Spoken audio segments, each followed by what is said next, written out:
Good morning, Karen. So, this is me leaving the house a little after 6 a.m., going to feed the boys. And don't worry, they will tell you everything that they need.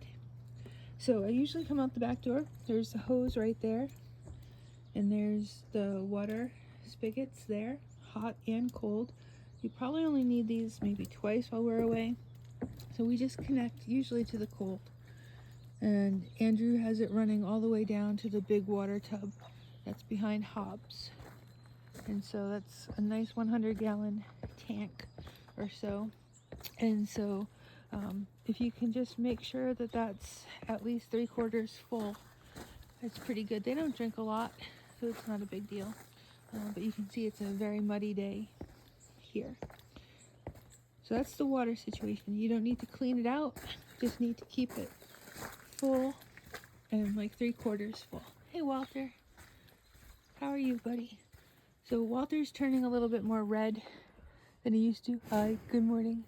And then Hobbs has more of the red ears and the white muzzle. So there's the water bucket. I look for any floating mice. I thought you might like that. All right, water. I'm going to switch on to food. See you in a bit. Okay, this is the hay barn. The boys know it, so don't let them out or else they'll come here and you'll never get them back. We usually give them about half a bale of hay in the morning, a flake sometimes midday, somewhere between noon and 2, but it's not critical, so don't worry about that. And then with dinner around 5 o'clock or so, we give them another half a bale. We're going to keep some of the bales open for you. They mostly have a blue or a green tie on them, and so we'll keep those away. These kind of pull apart and just naturally kind of form a flake, and I don't usually give them one this early in the morning, but I'll throw one over, and then they'll just eat away. So if you want them out of your way, give them a flake wherever you want, and then they'll go there and they'll stay out of your way while you're cleaning or whatever. I don't usually use this red gate, so you can leave this closed. And Andrew bought this really nice set of chairs, so you can sit here, have a beverage while you watch them. Okay, so I keep their food bowls up on top of a bale of hay just to dry out. I pull them every time they're done eating. They only eat in the morning for the grain, so 3 scoops each. I just grab these and then I come into the barn, and their food is stored in these buckets. They're going to be full. You should not have to replace them at all. But this bag in the bucket and this big bag outside the bucket, that is their grain. And they get 3 scoops each bucket.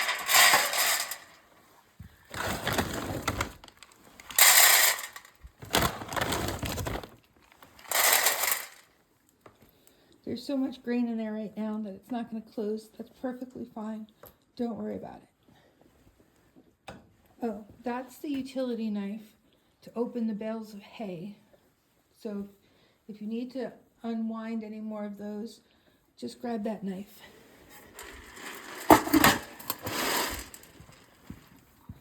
And they know the food's coming out, even though they had hay before. Good morning again, guys. I usually use both hands and get the buckets in at the same time, but with the video I couldn't. So I just slide them in between the 2 lower rungs and let them at it. And then I go in to the barn and clean up. Okay. So walk through the hay barn. I don't go through yet. There's a light switch up to the left. This middle one is the one for the barn. So I plug that up. And then there are also brushes down here you can feel free to use those if you'd like. We've got this gate, pull it back, no.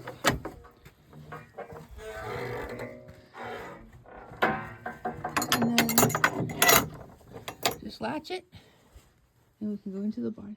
I like to take a quick look around at the fence, see if anything's going on. And it all looks good. All right. So we keep the wheelbarrow and the red rake in here, and that's what we use to collect the poop. So we collect the poop twice a day, and then we typically go through that gate down there and dump it over the edge. But if you want to leave several piles of manure throughout the yard so that you don't have to dump it that often, that's fine. Don't worry about it.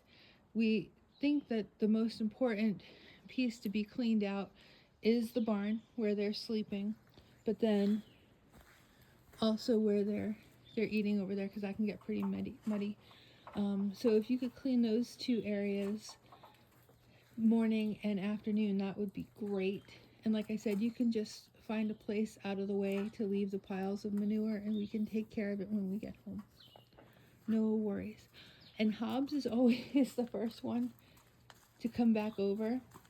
He'll come into the barn with you while you're cleaning, because he gets fed their hay in there, their second morning hay. When he realizes that there's no hay, he'll either come in and say hi and try to take the rake away or walk away. But just keep an eye, because they are kind of quiet and they can sneak up on you, right, Hobbsy? Okay. In the barn, you'll see a couple cameras. There's one in that corner and there's one up there. I think there's birds on that one sometimes, but we only have those two in here, and they let us keep an eye on the boys if they haven't escaped or whatever. You'll also see still some wet spots rather. And those wet spots, they can stay because they'll dry up.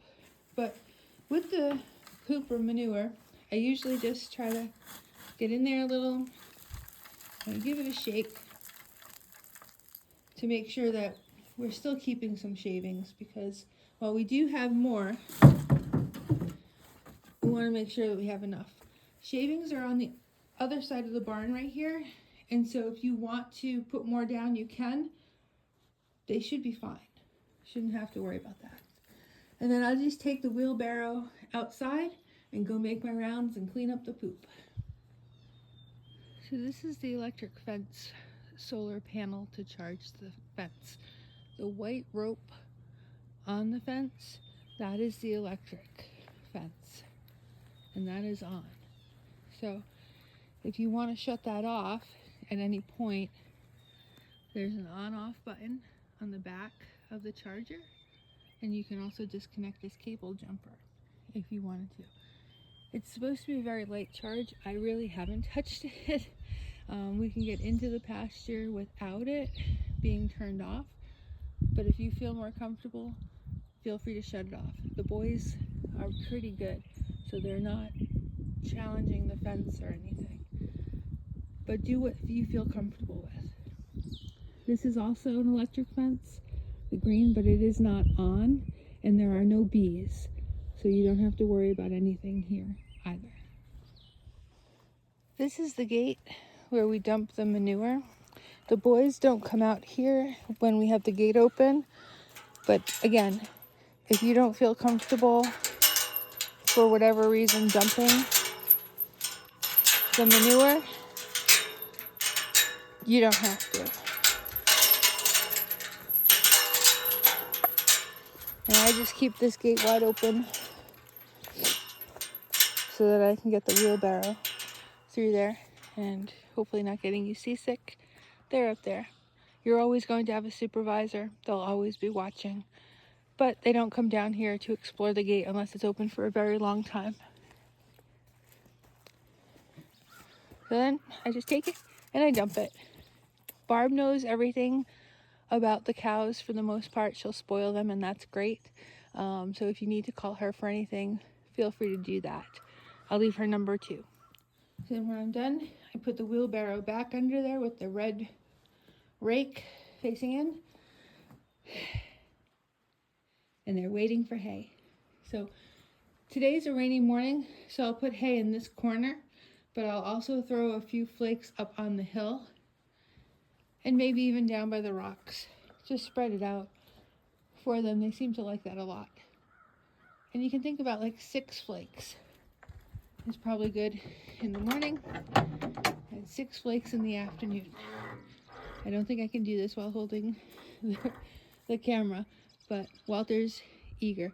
They will get in your face, so watch your feet. They get closer than you might think. Okay, so I have about 4 flakes in my arms right now, and because it's raining, these are going to be the ones that go in the barn.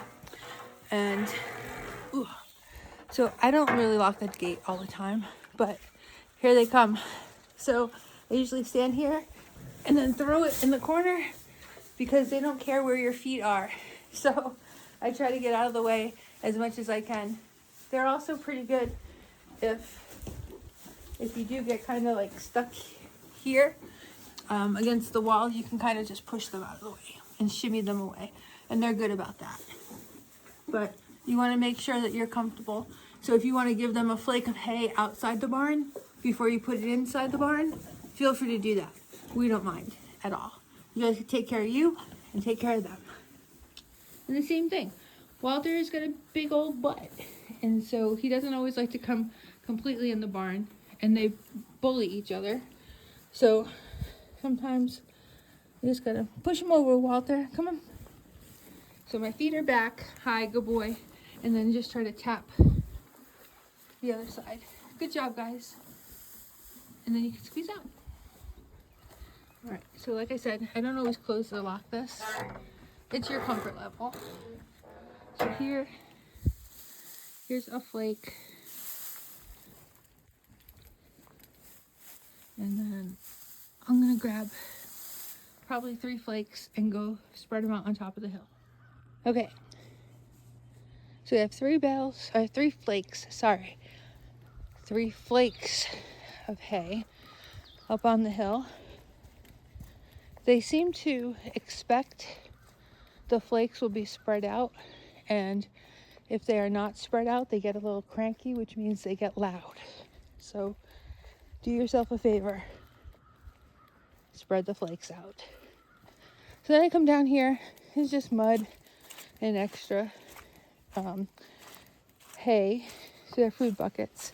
And I pass them through the other way. Check the water again, which should be perfectly fine. And then I'm done. Just one last look around to make sure the fence is all good. Scratching post is good. And one last check on the boys. Have a great day, guys. I love you very much. I'll see you tonight. And then Andrew takes care of the afternoon, so I don't usually see them unless I come out on special occasion, give them some snacks. And then again, it's this middle light switch for the barn. One switch is for the fan inside the barn. The other switch is for the light in the hay area. Again, brushes, if you want to use them with them, that's great. We don't care what side the hay comes from. I usually go for the hay that I can reach. And so we'll probably make sure to have enough bales down low for you, just because that's easier. Sometimes people will come by and they'll give some hay to them. So this loose hay towards their red gate is usually for people to provide to them. But it's like Barb and the neighbors that you know, so shouldn't be a big deal. And then the bowls go back up. The utility knife goes back if I used it. Lights are off in here. And that's it. Oh, Andrew has gloves around. I'm not sure where they will be next week. But I usually been using my winter gloves still because it's cold. This whole routine normally takes me between 15 and 20 minutes, unless I want to really spend time with the boys and give them a nice brushing. they're not usually terribly messy. It's maybe half a wheelbarrow full of manure, AM and PM. But they like attention. And it's going to take longer if you're unfamiliar with what's going on and what the boys are going to be doing, because I really want you to, they're great, but I want you to keep an eye on them, because they do take advantage when we're not paying attention, and they sneak up on you. So in a good way, but it can be kind of freaky. Also, it can be quicker if I'm not taking video for my amazing friend who's helping us out, so that we can have this incredible vacation. Thank you so much. And if you have any questions, you know where to find us. We're just a text away. All right. Thank you so much, Karen. Really appreciate you helping us out.